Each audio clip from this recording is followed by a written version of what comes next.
அனைவருக்கும் வணக்கம். ஆறுமுகம் அருளிடும் அனுதினமும் ஏறுமுகம். முருகருக்கு மிகவும் சக்தி வாய்ந்த விரத தினங்களான தைப்பூசம், சஷ்டி, கிருத்திகை மற்றும் செவ்வாய் கிழமைகளில் வழிபாடு செய்தால் நமக்கு அதீத பலன்கள் கிடைக்கும். நமக்கு நினைத்த வேலை நினைத்தபடி கிடைக்க நாம் முருகருக்கு தூரம் பருப்பு தீபம் ஏற்றும் முறைகள் பற்றியும், செவ்வாய் கிழமையில் வருகின்ற செவ்வாய் ஓரையில் வெற்றிலை தீபம் ஏற்றும் முறையை பற்றியும் இந்த பதிவில் பார்க்கலாம். செவ்வாய்க்கிழமைனாலே அது முருகருக்கு உகந்த நாள். அந்த நாட்கள்ல நமக்கு முருகரிடம் நமக்கு என்ன பிரார்த்தனை இருக்கோ அதனை முருகனிடம் மனமுருகி வேண்டினா நிச்சயம் முருகர் நம்மளுடைய வேண்டுதலை நிறைவேற்றுவார். இந்த துவரம் பருப்பு தீபத்தை நீங்க நல்ல வேலை கிடைக்க மட்டுமல்ல, உங்களுக்கு குழந்தை வரம் கிடைக்க, உங்களுக்கு திருமணம் வரன் அமைய, உங்கள் தொழிலில் நல்ல முன்னேற்றம் ஏற்பட, உங்கள் குழந்தைகளுடைய படிப்பில் நல்ல முன்னேற்றம் ஏற்பட, இந்த மாதிரி உங்களுக்கு என்ன தேவையோ அதை முருகனிடம் வேண்டி மனதார நீங்க முருகனுக்கு பிரார்த்தனை செஞ்சீங்கன்னா நிச்சயமாக உங்களுடைய வேண்டுதல் நிறைவேறும். இந்த துவரம் பருப்பு தீபத்தை நீங்க தொடர்ந்து 9 வாரங்கள் ஏற்றலாம். அல்லது உங்களுக்கு பிடித்தமான வேலை கிடைக்கும் வரைக்குமே இந்த துவரம் பருப்பு தீபத்தை நீங்க ஏற்றலாம். இந்த துவரம் பருப்பு தீபம் எப்ப ஏத்தணும்னா செவ்வாய்க்கிழமையில் வருகின்ற செவ்வாய் ஓரையில தான் இந்த துவரம் பருப்பு தீபம் ஏத்தணும். செவ்வாய் ஓரைக்கான டைம் காலையில 6 மணியிலிருந்து 7 மணி வரை, மதியம் 1 மணியிலிருந்து 2 மணி வரை, இரவு 8 மணியிலிருந்து 9 மணி வரை. இந்த 3 நேரத்துல ஏதாவது ஒரு டைம்ல நீங்க செவ்வாய்க்கிழமையில இந்த துவரம் பருப்பு தீபத்தை ஏற்றலாம். துவரம் பருப்பு தீபம் ஏற்றுவதற்கு ஒரு தாம்பூல தட்டு எடுத்துக்கோங்க.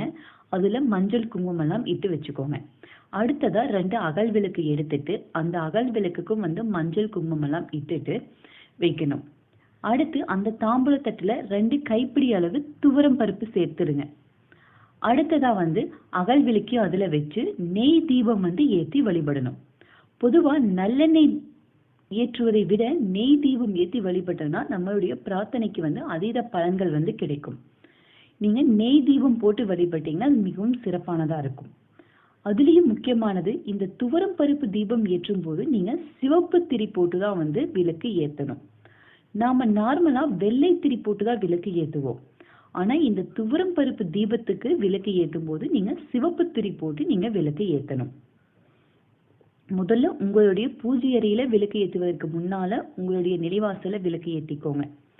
அதற்கான அர்த்தம் மகாலட்சுமி தவிர நம்ம வீட்டுக்கு வெளியே இருந்து உள்ள கூட்டிட்டு வரதா அர்த்தம். அதனால முதல்ல உங்களுடைய நிலைவாசல விளக்கு ஏற்றிட்டு அடுத்ததா உங்க பூஜை அறையிலையும் விளக்கு ஏற்றிட்டு தான் நீங்க இந்த துவரம் பருப்பு தீபத்தை ஏத்தணும். இந்த மாதிரி துவரம் பருப்பு தீபம் ஏத்துறதுக்கு அப்புறமா தீப தூப ஆராதனை எல்லாம் காமிச்சு நீங்க வழிபாடு செய்யலாம்.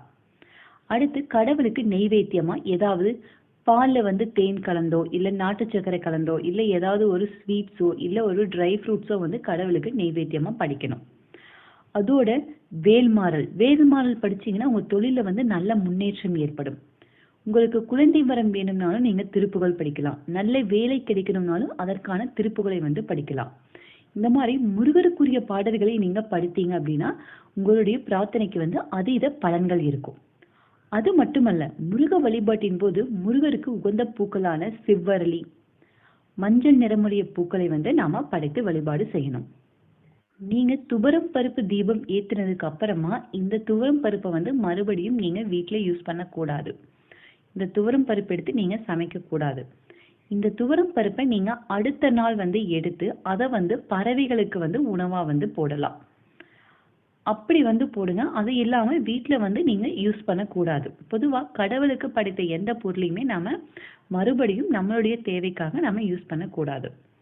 இந்த மாதிரி சரியான முறையில 9 வாரங்களோ அல்லது உங்களுக்கு வேலை கிடைக்கும் வரைக்கோ இந்த துவரம் பருப்பு தீபத்தை ஏற்றி வந்தீங்க அப்படின்னா நிச்சயமாக உங்களுக்கு நல்ல வேலை கிடைக்கும். அடுத்து வெற்றிலை தீபம் ஏற்றும் முறைகள் பற்றி பார்க்கலாம். வெற்றிலை தீபம்ங்கிறது நமக்கு வெற்றியை தரக்கூடியது. நம்ம வெற்றிலை தீபம் நம்ம என்ன பிரார்த்தனை முருகனிடம் வேண்டி வைக்கிறோமோ அது நிச்சயம் நிறைவேறும். நீங்க 9 வாரங்களும் ஏற்றலாம், 6 வாரங்களும் ஏற்றலாம், தொடர்ந்து 7 வாரங்களும் கூட ஏற்றலாம். நீங்க பெண்கள் வந்து இந்த வெற்றிலை தீபம் ஏற்றும் போது நடுவில் பீரியட் டைம்ல வந்து அந்த 1 வீக் ஸ்கிப் பண்ணிட்டு அடுத்த வாரம் வந்து நீங்க வெற்றிலை தீபம் ஏற்றலாம். இந்த மாதிரி தொடர்ந்து வெற்றிலை தீபம் ஏற்றி வந்தீங்க அப்படின்னா உங்களுடைய வேண்டுதல் வந்து நிச்சயமாக வந்து நிறைவேறும். இப்போ உங்களுக்கு ஆரோக்கியம் வந்து குறைபாடு இருக்கு, அதாவது நம்ம ஏதாவது ஒரு தீராத பிணியில் வந்து நம்ம அவதிப்பட்டுட்டு வரோம், நமக்கு ஆரோக்கியம் இல்லை அப்படின்னாலும் நாம இந்த வெற்றிலை தீபம் ஏற்றலாம். அது மட்டுமல்ல, நம்ம தொழில் இருக்கிற தடை இருக்கு, வருமானத்தில் வந்து தடை இருக்கு, பதவி உயர்வு கிடைப்பதில் தடை இருக்கு, இந்த மாதிரி எந்த தடைகள் இருந்தாலும் அந்த தடைகள் நீங்கி உங்களுடைய தொழில் நல்ல முன்னேற்றம் அடையும்னு வேண்டி நீங்க இந்த வெற்றிலை தீபம் வந்து ஏற்றலாம்.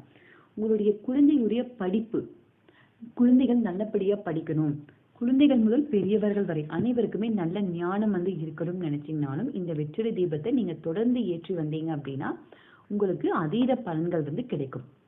வெற்றிலை தீபம் ஏற்றுவதும் வந்து நாம செவ்வாய் ஓரையில் தான் ஏற்றணும். செவ்வாய்க்கிழமை மற்றும் வெள்ளிக்கிழமையில இந்த செவ்வாய் ஓரை டைம் வந்து ஒரே மாதிரியா இருக்கும். வெள்ளிக்கிழமையை விட நீங்க செவ்வாய்க்கிழமையில வெற்றிலை தீபம் ஏற்றினீங்கன்னா அதற்கு அதீத பலன்கள். ஏன்னா செவ்வாய்க்கிழமை முருகருக்கு உகந்த நாள். செவ்வாய் ஓரைக்கான நேரம் காலையில் 6 மணியிலிருந்து 7 மணி வரை, மதியம் 1 மணியிலிருந்து 2 மணி வரை, இரவு 8 மணியிலிருந்து 9 மணி வரை. நீங்க வெற்றிலை தீபம் ஏற்றுவதற்கு 6 வெற்றிலை எடுத்துக்கோங்க. அதனுடைய காம்புகளை எல்லாம் கிள்ளிட்டு வெற்றிலைக்கு மஞ்சள் குங்குமம் இட்டுருங்க. அடுத்ததா ஒரு தாம்பூலத்தட்டிலையும் வந்து நீங்க வெற்றிலை தீபம் ஏற்றலாம். ஆனா தாம்பூலத்தட்டில நீங்க வெற்றிலை தீபம் ஏற்றுவதை விட இந்த மாதிரி சர்க்கோண கோலம் போட்டு வெற்றிலை தீபம் ஏற்றினீங்கன்னா அதற்கு அதீத பலன்கள் உண்டு. இந்த மாதிரி சர்க்கோண கோலம் போட்டுட்டு அதுல சரவண பவ அப்படின்னு எழுதி அதுல 6 வெற்றிலை வச்சு நீங்க வெற்றிலை தீபம் ஏற்றணும். பொதுவா வெற்றிலை தீபம் ஏற்றும் போது நீங்க நெய் தான் வந்து யூஸ் பண்ணணும். 6 அகல் விளக்குக்கும் மஞ்சள் குங்குமம் எல்லாம் இட்டுட்டு நான் நெய் விட்டு தான் வந்து விளக்கு ஏத்துறேன். அப்புறம் நாம அந்த வெற்றிலையிலிருந்து எடுத்த அந்த நுனி காம்புகளையுமே வந்து இந்த அகல் விளக்குல போட்டுட்டு நீங்க தீபம் ஏற்றி வழிபாடு செய்யணும். அடுத்ததா தீப தூப ஆராதனை எல்லாம் காமிச்சு நீங்க உங்களுடைய வழிபாட்டை வந்து நிறைவு செய்யலாம். நான் இன்னைக்கு திருப்புகழ் வந்து படிச்சேன். நீங்க கந்த சஷ்டி கவசம், கந்த குரு கவசம், வேல்மாறல் இந்த மாதிரி உங்களுக்கு எது வந்து படிக்கிறதுக்கு முடியுதோ அந்த மாதிரி முருகருக்கு உகந்த பாடல்களை வந்து படித்து நீங்க உங்களுடைய வழிபாட்டை வந்து நிறைவு செய்யலாம். இந்த வெற்றிலை தீபம் ஏற்றி வழிபாடு செய்வதால நம்மளுடைய கடன், கஷ்டம், துன்பங்கள் அனைத்தும் வந்து நமக்கு நீங்கும். அது மட்டுமல்ல, தொழிலில் உள்ள தடை, நமது வருமானத்தில் உள்ள தடை, பதவி உயர்வு கிடைப்பதில் இருக்கும் தடைகள் என அனைத்துமே வந்து நீங்கும். நமக்கு நினைத்த வேலையும் வந்து நினைத்தபடி கிடைக்கும்.